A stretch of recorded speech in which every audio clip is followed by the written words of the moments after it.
من الشيطان الرجيم. بسم الله الرحمن الرحيم.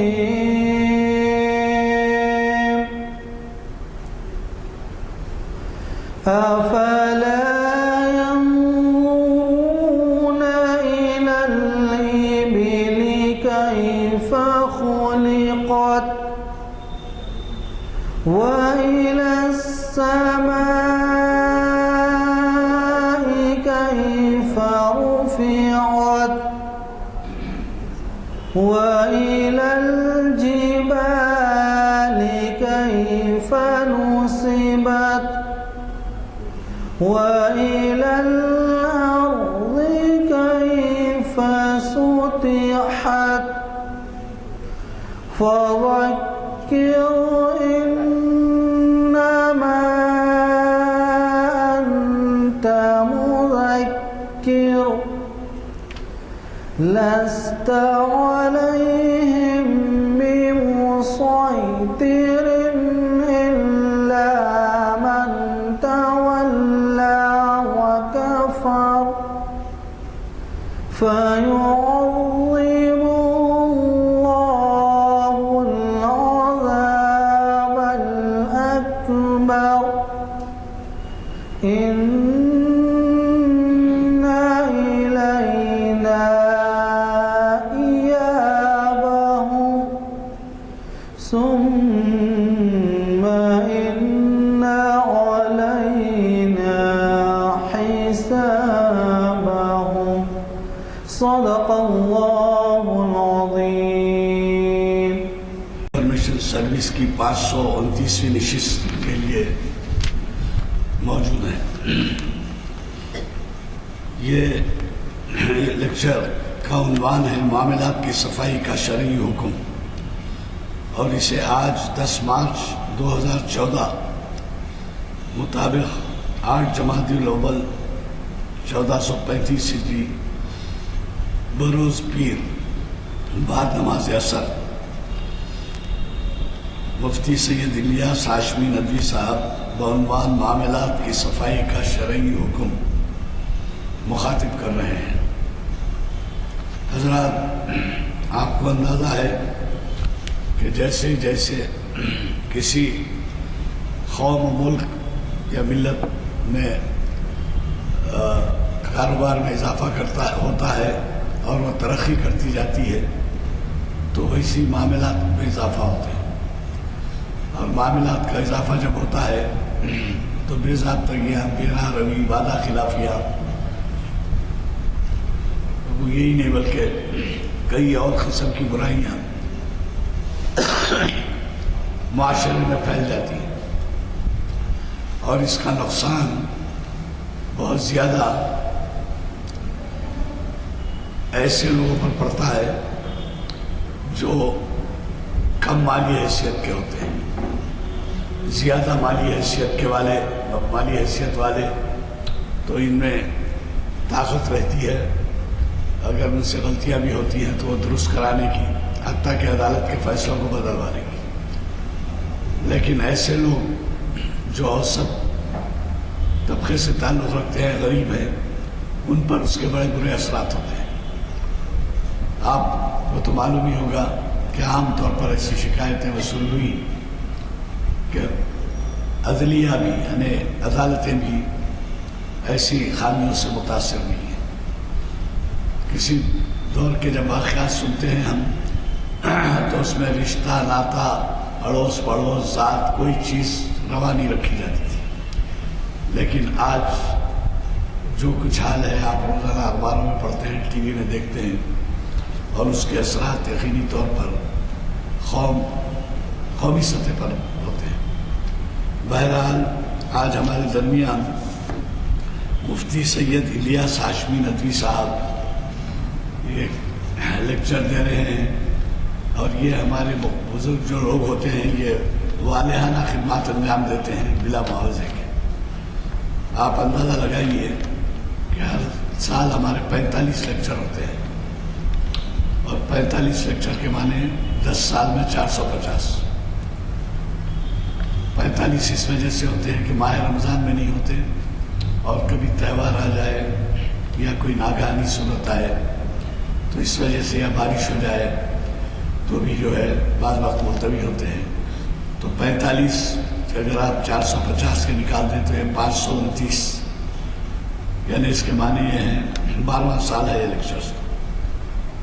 اور یہ شریعت انفارمیشن سروس کا آغاز جو ہوا وہ بھی آپ کے لیے دلچسپی کا باعث ہوگا۔ میں سنا دینا چاہوں گا کہ صبح میں باغ اما میں دوران واک 1-2 لڑکے ملے مجھے نوجوان سے، اور انہوں نے کہا کہ صاحب ہم آپ کی محفلیں اٹینڈ کر رہے ہیں، لیکن جو تاریخ اسلام سے واقفیت کے بارے میں ہے وہ تو کچھ سمجھ میں آتے ہیں، اقبالیات میں زیادہ سمجھ میں آنا مشکل ہوتا ہے کیونکہ اس میں کچھ الفاظ ہماری فہم سے باہر ہوتے ہیں، لیکن شریعت انفارمیشن کے بارے میں ہم نہیں جانتے، شریعت کے بارے میں نہیں جانتے۔ اس وقت شریعت انفارمیشن سروس نہیں ہوا کرتی تھی، تو وہ کہنے لگے ہم شریعت کے بارے سے بالکل ناواقف ہیں۔ اب آپ بولیں گے شریعت کے بارے میں کیا چیز سے واقف ہونا ہے ضروری ان کے لیے، تو وہ کہتے ہیں کہ ہم شادی بیاہ کے بارے میں کیا احکامات ہیں نہیں جانتے، جیسے طلاق ہے، عقد ہے، نکاح ہے، نہیں جانتے، صرف محفلوں میں شریک ہوتے ہیں اور چلے جاتے ہیں، دعائیں پڑھ لیتے ہیں۔ اسی طریقے سے انہوں نے کہا کہ صاحب اوقاف، یہ وقت کیا چیز ہے، کس طرح سے اوقافی جائیدادوں کا سلوک ہونا چاہیے، اوقافی جائیدادوں کو کس طریقے سے کنٹرول کرنا چاہیے، وہ ہم اس سے بھی واقف نہیں ہیں۔ پھر تیسری بات انہوں نے بتائی کہ وصیت کرتے ہیں، وصیت کے معنی ہم نہیں جانتے، کیا وصیت ہے، اتنا ہی معلوم ہے مرتے وقت کچھ بولنا ہے، اس سے پہلے کچھ بولنا، اس کے کہاں تک پابندی ہے، کیا شرعی احکام ہے، اس سے ہم واقف نہیں ہیں۔ تو میں کیا کیا سناؤں آپ کو، شرعی احکام میں کس نے، صرف اگر آپ شادی بیاہ کوئی لے لیں تو اس میں کتنے ممانعات نکلتے ہیں، شوہر کے حقوق، بیوی کے حقوق، مسائل، جھگڑے، پھر طلاق، پھر ذمہ داریاں، نان نفقہ، مہر، وہ کچھ بھی واقف نہیں ہے۔ تو ہم جو ہے یہ آج سے 11-12 سال پہلے ان محافل کا ہم نے آغاز کیا، اور اللہ کے فضل سے آج تک کئی ایسے نشستیں ہوئی ہیں جس میں ہم اس طرح کی خطابت کا انتظام کیا۔ اور ایک بات یہ سن لیجیے کہ آج کل کے ماحول میں ہمارے لیے مشکل یہ ہے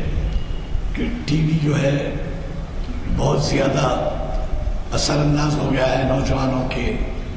اوقات میں۔ پھر دوسرا یہ بھی ہے کہ کھیل کود تماشے، آپ کرکٹ کے میدان میں جا کے دیکھیے کہ کتنے نوجوان 2-2, 3-3, 4-4 دن کے میچز میں بیٹھتے ہیں، مگر ہفتے میں 1 گھنٹہ 2 گھنٹے یہاں پر دینے کے لیے آمادہ نہیں ہوتا، جو ان کے لیے انتہائی ضروری ہے، ان کے اخلاق، آداب، ان کے مذہبی تعلیم، یہ تمام چیزوں کے لیے ضروری ہے۔ تو یہ ہم کو اس پر غور کرنے کی ضرورت ہے کہ نوجوانوں کے لیے تعلیم ہم کو عام کرنا چاہیے، ان کو ترغیب دینا چاہیے، اور خصوصاً میں آپ سے گزارش کروں گا، یہ مارچ کا مہینہ ہے، اپریل مئی میں چھٹیاں ہو جاتی ہیں، یہ چھٹیوں میں آپ پابند کریے ان کو اور ساتھ لیتے آئیں گے، پھر ان کو اندازہ ہوگا۔ پھر یہاں آپ کو یہ بھی معلوم ہے کہ ہم سوال جواب کا بھی اہتمام کرتے ہیں، ایسے نوجوانوں کو جن کے معلومات میں کمی ہے، کچھ واقفیت حاصل کرنا چاہتے ہیں، ان کے پاس کتاب پڑھنے کا موقع نہیں ہے، کتابوں کا ذوق مطالعہ تو ختم ہو گیا۔ اب ہمارے سردار نانک سنگھ نشتر بیٹھے ہیں، اب ان سے پوچھے کتنی کتابیں پڑھ ڈالے، کتنی لکھ ڈالے۔ کئی کتابیں ہیں، اردو میں کلام ہے، یہ اردو کے عثمانیہ کے ایم اے ہیں، پڑھنے میں ذکر میں اتنا ذوق ہے کہ کئی وقت ہم بات چیت میں بولتے ہیں تو حوالے دیتے ہیں، اشعار کے بھی حوالے دیتے ہیں اور کتب کے بھی حوالے دیتے ہیں۔ کہاں ہیں وہ لوگ؟ پتہ ہی نہیں۔ اردو کی بات کر رہا ہوں، تو آپ اب اندازہ لگائیے مادری زبان والے اتنی اگر غفلت برتے ہیں تو پھر کس قدر بری بات ہوگی۔ مجھے ایک واقعہ سنا کے میں ختم کروں گا۔ مقرر صاحب آ چکے ہیں کہ میری ملاقات ہندوستان کے سابق وزیر اعظم شیو شنکر صاحب، جن کا حیدرآباد سے تعلق ہے، اور میرے ہی پیشے سے تعلق رکھتے ہیں، سینئر تھے میرے سے ایڈوکیٹ وہ. انہوں نے ایک واقعہ سنایا کہ پاکستان کے ایک پریزیڈنٹ، میں نام بول رہا ہوں، اس وقت وہ پریزیڈنٹ تھے، پنجابی تھے وہ. تو یہاں سے ان کو بھیجا گیا تھا وفد میں پاکستان جانے کے لیے، بات چیت کے لیے. تو انہوں نے کہا 8-10 سال کے لیے کون پریزیڈنٹ تھے پنجابی تھے نا پاکستان کے پریزیڈنٹ. خیر تو میں سنا گئے بیٹھے بات چیت کریں، جب واپس جانے لگے تو پروٹوکول ہوتا ہے، یعنی اسٹیٹس کے لحاظ سے ہوتا ہے. وزیر اعظم ہے تو وزیر اعظم کو چھوڑنے جاتا دروازے تک، یا پریزیڈنٹ ہوتا ہے تو پریزیڈنٹ جاتا. وزیر خارجہ کے لیے پرائم منسٹر نہیں جاتا. تو یہ وزیر خارجہ جب ملنے آئے تو یہ چھوڑنے کے لیے دروازے تک گئے پریزیڈنٹ. تو انہوں نے کہا کہ آپ اردو تو بڑی اچھی بولتے ہیں. تو شیو شنکر صاحب نے جواب دیا، اردو آپ کی مادری زبان پنجابی ہے، میری مادری زبان اردو ہے. ہمارا وزیر اعظم یہ کہہ رہا ہے. آپ اندازہ لگائیے کہ ہمارے پاس کیسے کیسے لوگ ہوئے، اور ہم ہیں کہ ہمارے بچوں کی بھی اردو تعلیم کی طرف دھیان نہیں دیتے. میں یہ گزارش کروں گا کہ دانشور اقبال ایک جائزہ ڈاکٹر یوسف اعظمی کا جو 4 شنبے کو لیکچر ہے اس میں ضرور شرکت فرمائیے. وہ ایک بین الاقوامی شہرت کے حامل ہیں، دنیا کے کئی ملکوں میں ان کے خطابات ہوئے ہیں، اور وہ جو ہے بہت ہی نامور شخصیت ہے اور اقبالیات کے بڑے اسکالر ہیں. میں گزارش کروں گا، یہ ان کا عنوان ہے دانشور اقبال ایک جائزہ، یہ کل نہیں پرسوں ہے، اور اسی جگہ پہ اسی وقت. میں گزارش کروں گا آج کے مخرج صاحب سے کہ وہ شہنشین پر تشریف لائیں اور ہمیں مخاطب فرمائیں.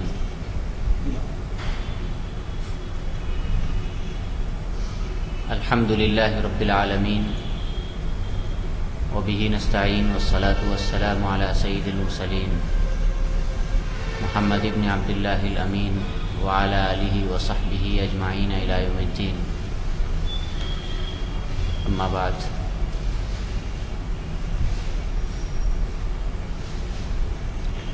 کنوینر محافل عالیہ جناب غلام یزدانی صاحب، دانشور حضرات، سامعین گرامی قدر،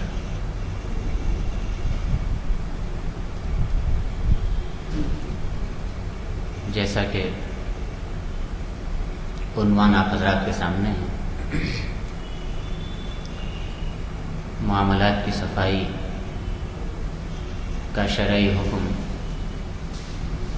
یا معاملات کی صفائی کی شریعت اسلامیہ کے اندر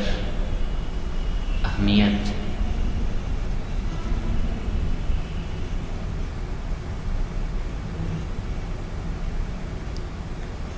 حضرات،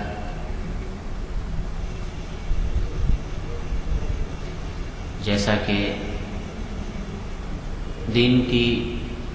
ابتدائی یا بنیادی معلومات رکھنے والا بھی جانتا ہے کہ دین کے کئی شعبے ہیں.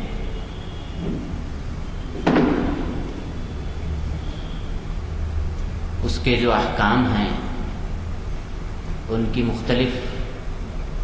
زمرہ بندی کی جاتی ہے، کیٹیگریاں بنائی جاتی ہیں. کچھ عقیدے سے تعلق رکھتی ہے تو کچھ عبادات سے. اس کے علاوہ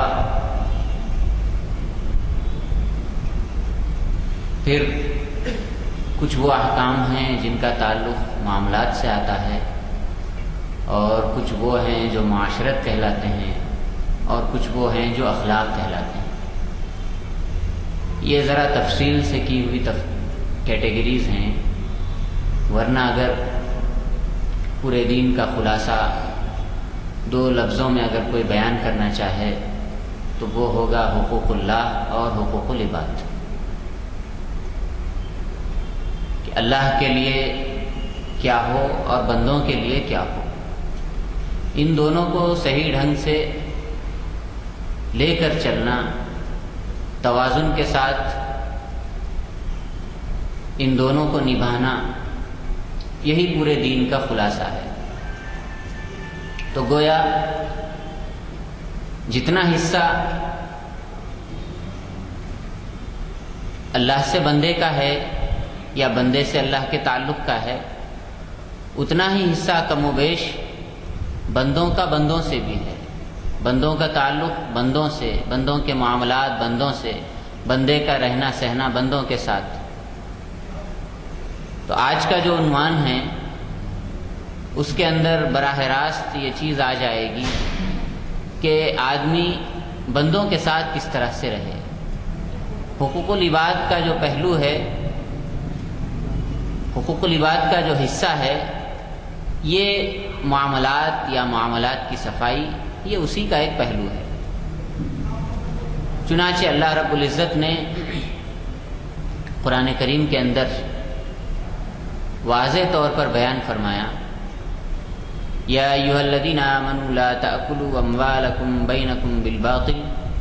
الا ان تکون تجارۃ عن تراض منکم، کہ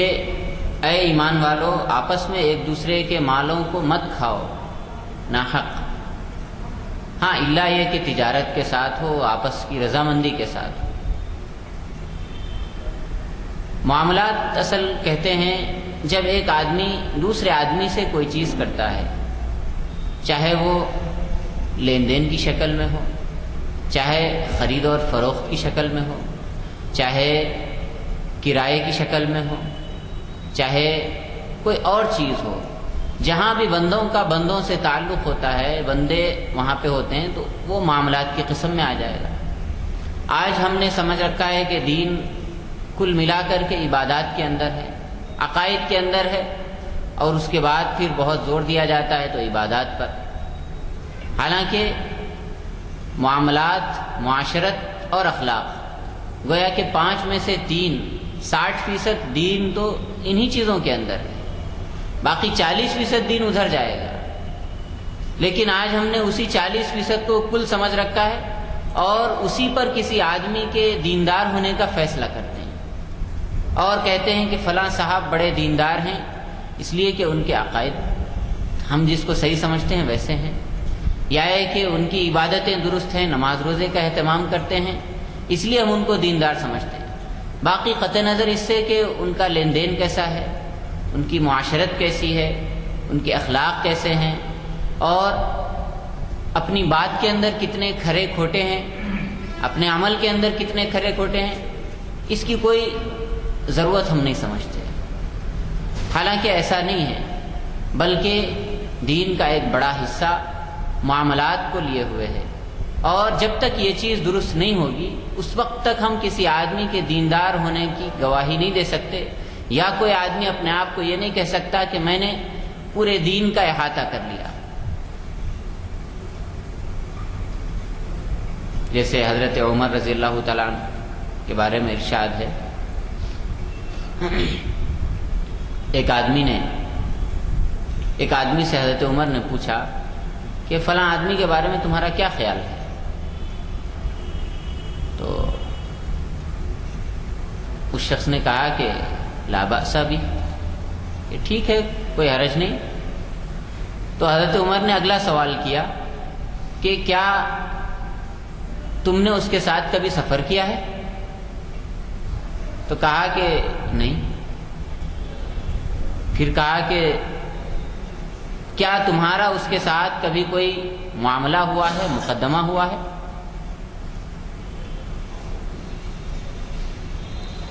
لین دین ہوا ہے؟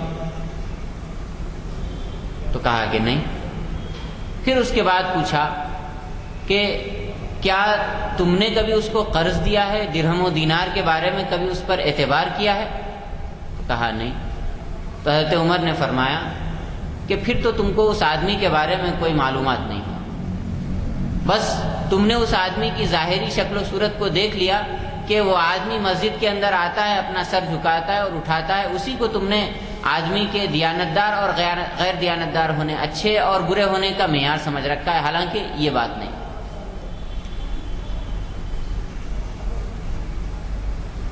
غرض یہ کہ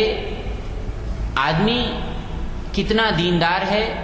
وہ اس کی دیانت کے اندر سمجھ میں آئے گا۔ اور کتنا دیانتدار ہے اس وقت تک نہیں سمجھ میں آئے گا جب تک کہ وہ معاملات کے اندر درست نہ ہو اور جب تک اس سے معاملہ کر کے نہ دیکھ لیا جائے۔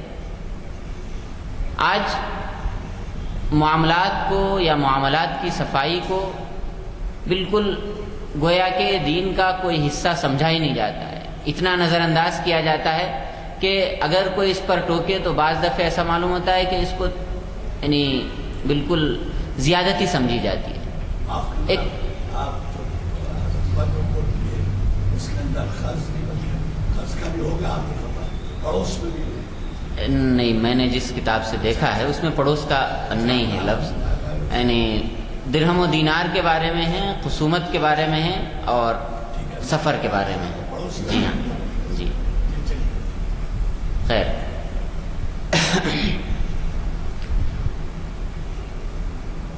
اصل میں معاملات کے بارے میں اسلام کا اصول یہ ہے کہ معاملات بالکل 2 اور 2 4 کی طرح صاف ہونے چاہیے۔ ملکیت کے بارے میں جیسے کہ مثال کے طور پر سب سے زیادہ معاملات کے اندر جو گڑبڑی کہاں ہوتی ہے کہ آدمی معاملات کے اندر جھول رکھتا ہے اور آدمی یہ سمجھتا ہے کہ یہ تو آپسداری کا معاملہ ہے۔ جیسے مثال کے طور پر ایک شخص ہے، اس نے کوئی دکان لگائی اور اس کے بعد میں جب دکان چل پڑی، اس کے بچے چھوٹے تھے، چھوٹے سے جب وہ بچے بڑے ہو گئے، اب اس میں سے بڑے بیٹے کو اس نے اپنے ساتھ بٹھا لیا۔ اب وہ بڑا بیٹا اس کے ساتھ ہاتھ بٹا رہا ہے اور اس کے کاروبار کے اندر شریک ہے اور اس کے دکان کی ترقی کے اندر ایک طرح سے اس کا بھی حصہ ہے۔ بات یہاں تک تو ٹھیک ہوتی ہے، لیکن جب اس کے بعد کئی سال اور گزر جاتے ہیں، پھر اب اس کے بعد باپ دھیرے دھیرے اس دکان سے ہٹ جاتا ہے اور بیٹا اس پر آ جاتا ہے۔ اب اس کے بعد میں وہ بیٹا بھی ہے، اس کے ساتھ اس کے دوسرے چھوٹے بھائی بھی ہیں۔ اب ایک دن ایسا بھی آتا ہے کہ باپ چلا جاتا ہے یا ہے کہ باپ بالکل کاروبار سے ہٹ جاتا ہے۔ اب اس کے بعد بھائیوں کے درمیان میں ایک رساکشی ہوتی کہ بھائی یہ دکان کس کی ہے؟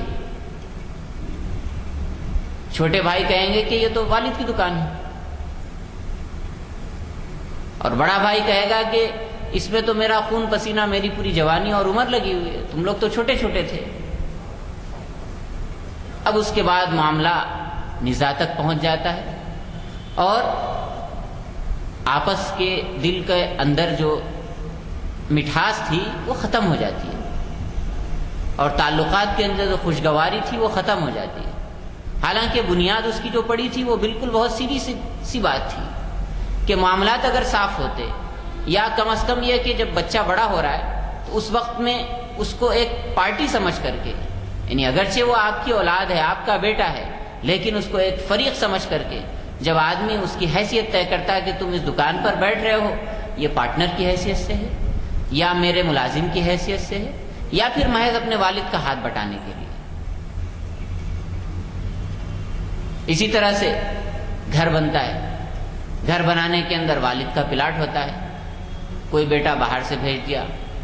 کوئی بیٹا اپنے حساب سے 10 لاکھ بھیج دیا، کسی کی گنجائش 5 لاکھ کی ہوئی، اور کوئی ایسا رہا اس نے اپنے ہاتھ کی محنت کی، وہ کہیں سے کما نہیں رہا تھا، تو اب اس طرح سے سب مل کر کے گھر بن گیا۔ لیکن جب معاملہ تقسیم کا آتا ہے تو اس وقت نزاع پیدا ہوتا ہے کہ اب اس گھر کے اندر کس کا حصہ ہے؟ کیا والد کا پلاٹ اور والد کی زمین کو مانتے ہوئے سب کو برابر حصہ دیا جائے، یا پھر یہ کہ جس نے 10 لاکھ دیے اس کو 10 لاکھ کے حساب سے، جس نے 5 لاکھ دیے 5 لاکھ کے حساب سے، جس نے کچھ نہیں کیا اس کو؟ تو یہ سب چیزیں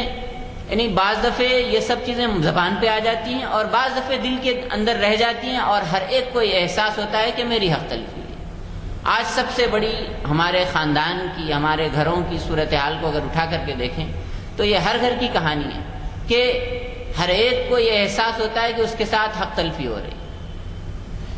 اس کی وجہ کیوں؟ اس لیے کہ معاملات صاف نہیں ہوتے۔ جب والد نے گھر بنانا شروع کیا تو اس وقت سب کی حیثیت متعین نہیں کی کہ بیٹو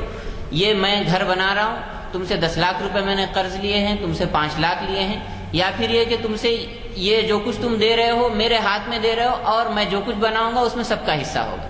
دونوں طرح کی باتیں ہو سکتی ہیں۔ یا تو ہے کہ والد یہ کہے کہ جو کچھ تم اپنی استطاعت کے حساب سے مجھے دو گے میں لے لوں گا اور گھر بناؤں گا، پھر اس کے اندر تمہارا حصہ ہوگا، سب کا برابر ہوگا. تو ایسا نہیں ہوتا، عموماً ایسا نہیں ہوتا. اس کے نتیجے میں پھر آگے چل کر کے بہت سے غیر ایسے معاملات، یعنی ایسی بہت سی باتیں ہو جاتی ہیں جو ایک خوشگوار گھر کے لیے زیبا نہیں دیتی. بعض دفعے ایسا بھی ہوتا ہے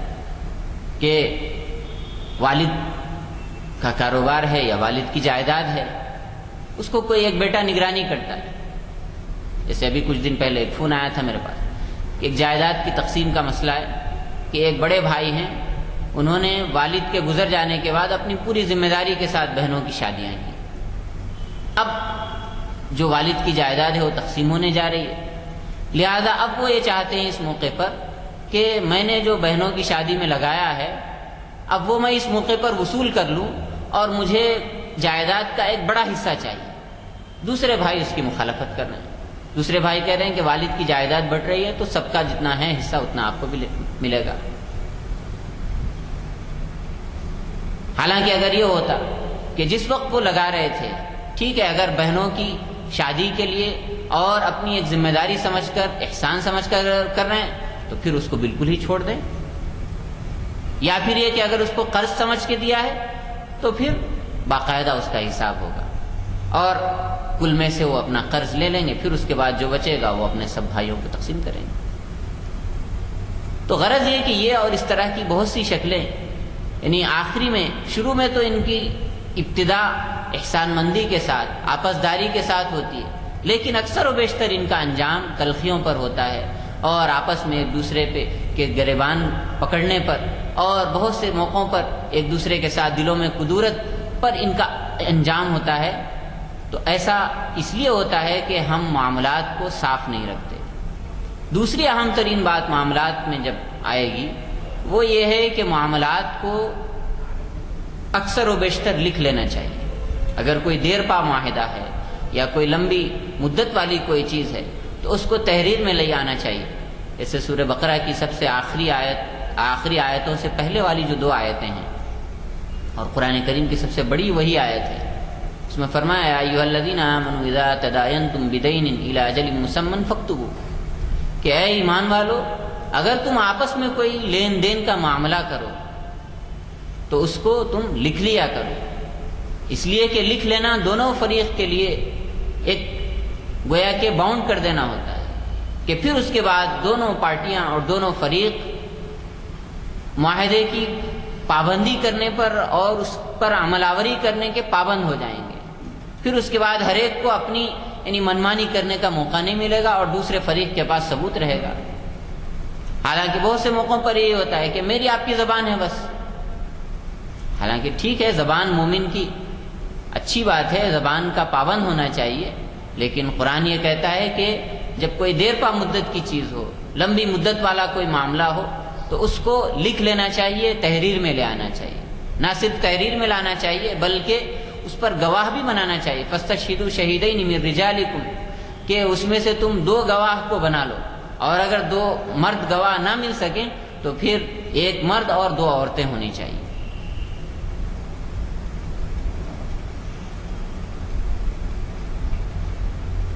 اسی طرح سے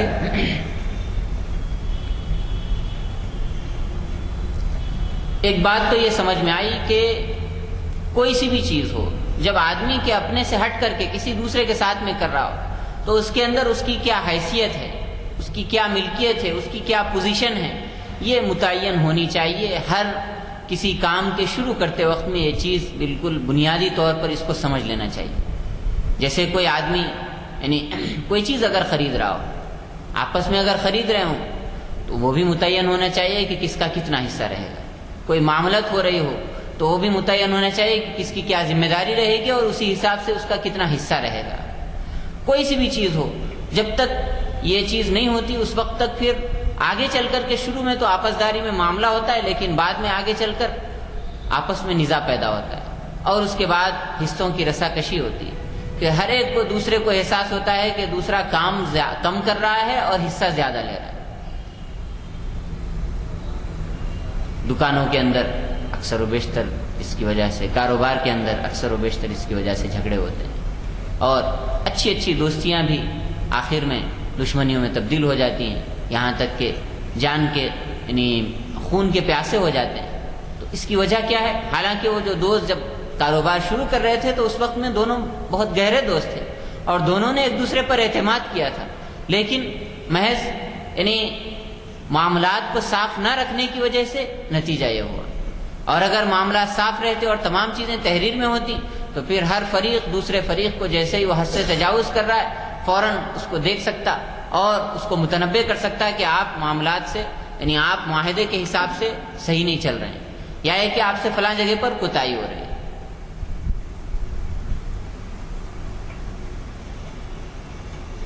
چنانچہ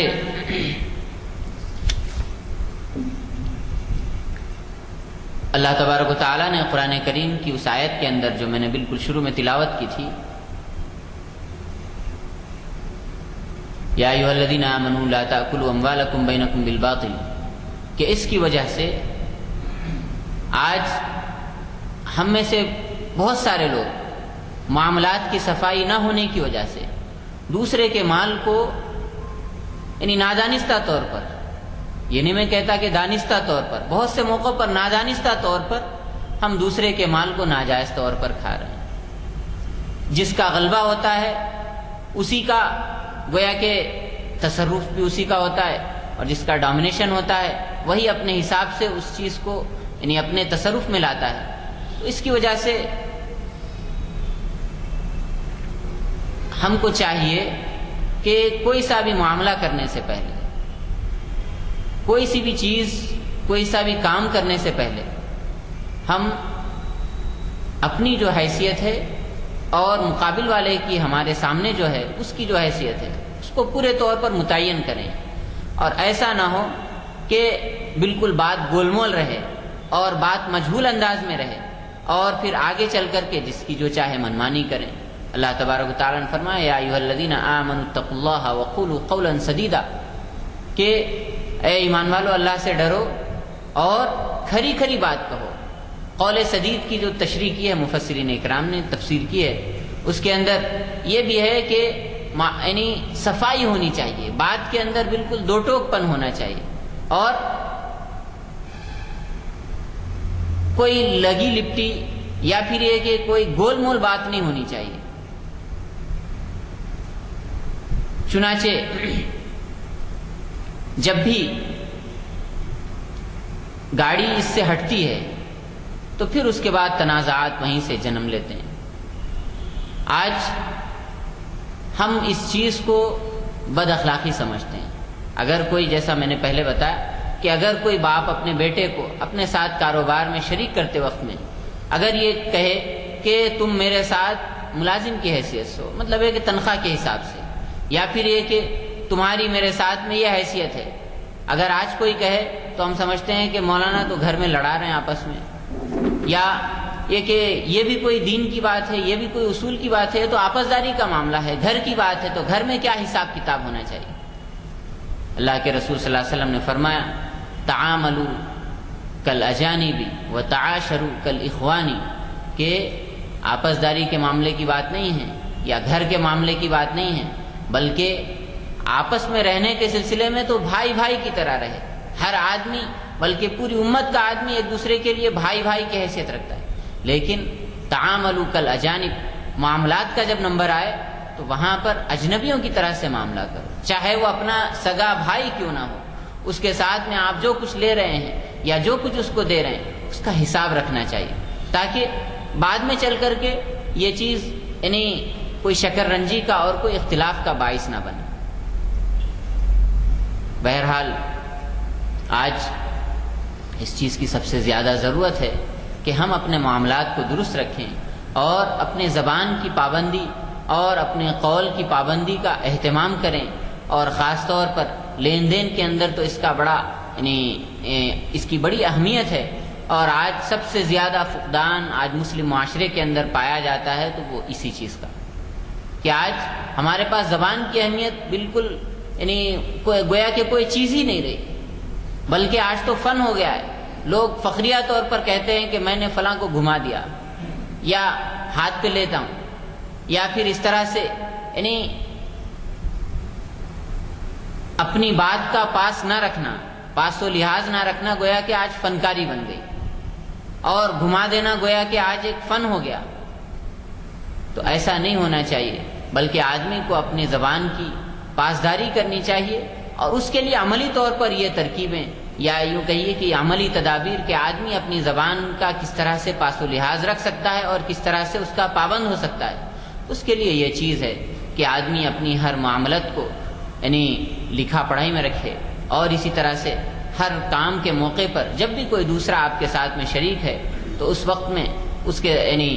اپنی حیثیت کیا ہے اس کو متعین کر لیں۔ کوئی ٹرسٹ بن رہا ہے تو اس کے اندر کس کی کیا حیثیت ہوگی، کوئی دکان کھول رہے ہیں تو اس کے اندر کس کی کیا حیثیت ہوگی، کوئی کاروبار کھول رہے ہیں تو اس کے اندر کس کی کیا حیثیت ہوگی، کتنا حصہ ہوگا،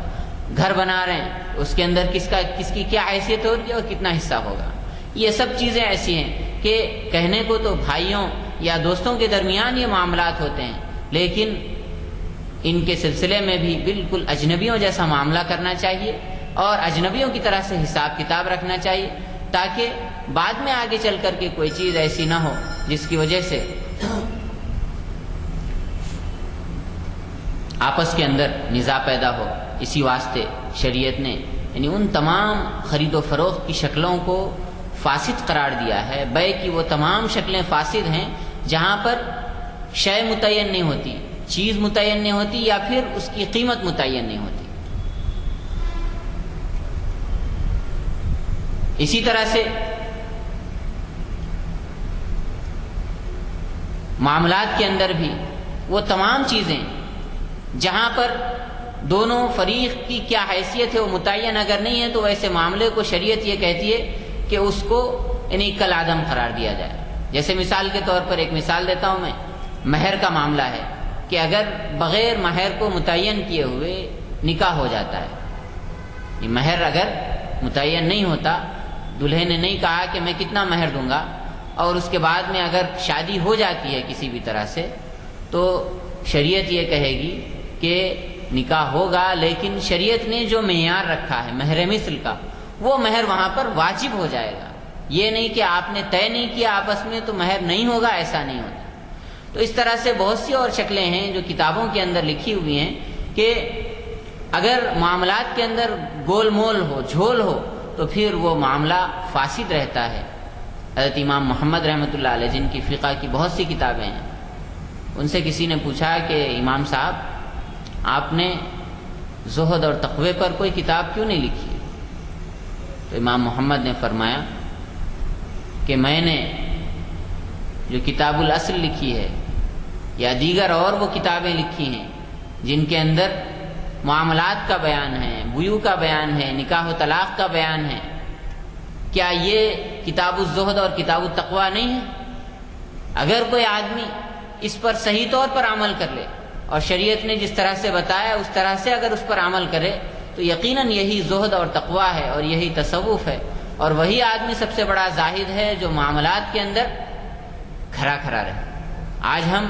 یعنی جو آدمی عبادات کے اندر ہے اسی کو ہم سمجھتے ہیں کہ بڑا دیندار ہے اور بڑا زاہد و عابد ہے، حالانکہ ایسا نہیں ہے، بلکہ جو آدمی یعنی معاملات کے اندر اور حقوق العباد کے اندر جو آدمی کھرا کھرا ہو اور اصول کا پابند ہو، وہ شخص صحیح طور پر دیندار کہلانے کے مستحق ہے۔ اللہ تبارک و تعالی ہم سب کو اس سلسلے میں توجہ کرنے کی توفیق نصیب فرمائے۔ اور اسی طرح سے ایک اور اہم بات اس سلسلے میں یہ ہے کہ حقوق اللہ کے بارے میں تو یہ ہے کہ آدمی اللہ سے اگر گڑ گڑا کر توبہ کر لے تو حقوق اللہ معاف ہو سکتے ہیں۔ عبادات کے اندر اگر کوئی کوتاہی ہوئی ہے، نماز روزے کے اندر کوئی کوتاہی ہوئی، تو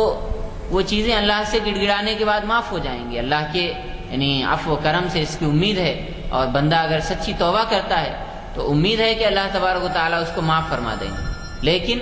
حقوق العباد کا مسئلہ یہ ہے کہ حقوق العباد صرف اللہ کے معاف کرنے سے معاف نہیں ہوتے، صرف توبہ سے معاف نہیں ہوتے، یا گڑ گڑا کر اللہ سے معافی مانگنے سے معاف نہیں ہوتے، جب تک کہ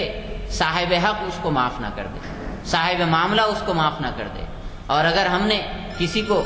گول مول کر کے یا کسی کے ساتھ میں معاملات میں بدمعاملگی کر کے اگر ہم نے کچھ اپنا بچا بھی لیا تو یقیناً ہماری گڑ گڑانے سے اور توبہ کرنے سے وہ گناہ معاف ہونے والا نہیں ہے، جب تک کہ جس کا ہم نے دبایا ہے یا جس کی حق تلفی کی ہے یا جس کے ساتھ بدمعاملگی کی ہے، جب تک وہ شخص معاف نہ کر دے اس وقت تک وہ گناہ معاف ہونے والا نہیں۔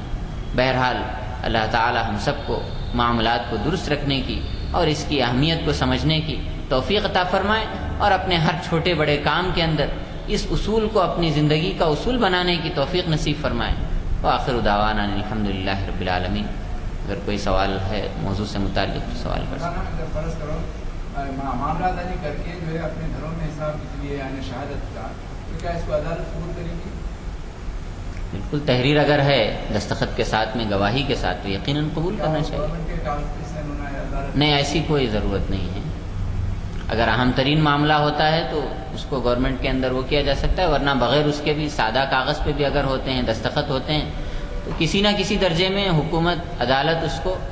شہادت تصور کرتی ہے، ثبوت تصور کرتی ہے۔ جی عدالت میں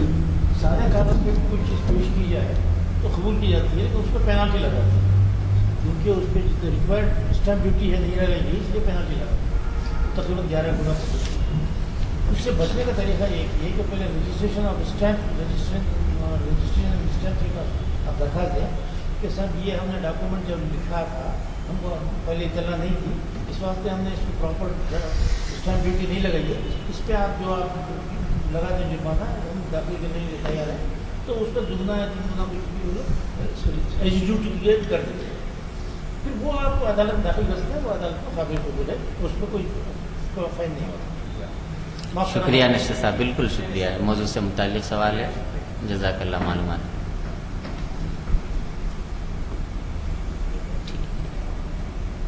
اسی پر اس نشست کے اختتام کا اعلان کیا جاتا ہے۔ سبحان اللہ بحمدہ، سبحان اللہ العظیم، سبحانک اللہم بحمدک، نشہد ان لا الہ الا انت، نستغفرک ونتوب الیک۔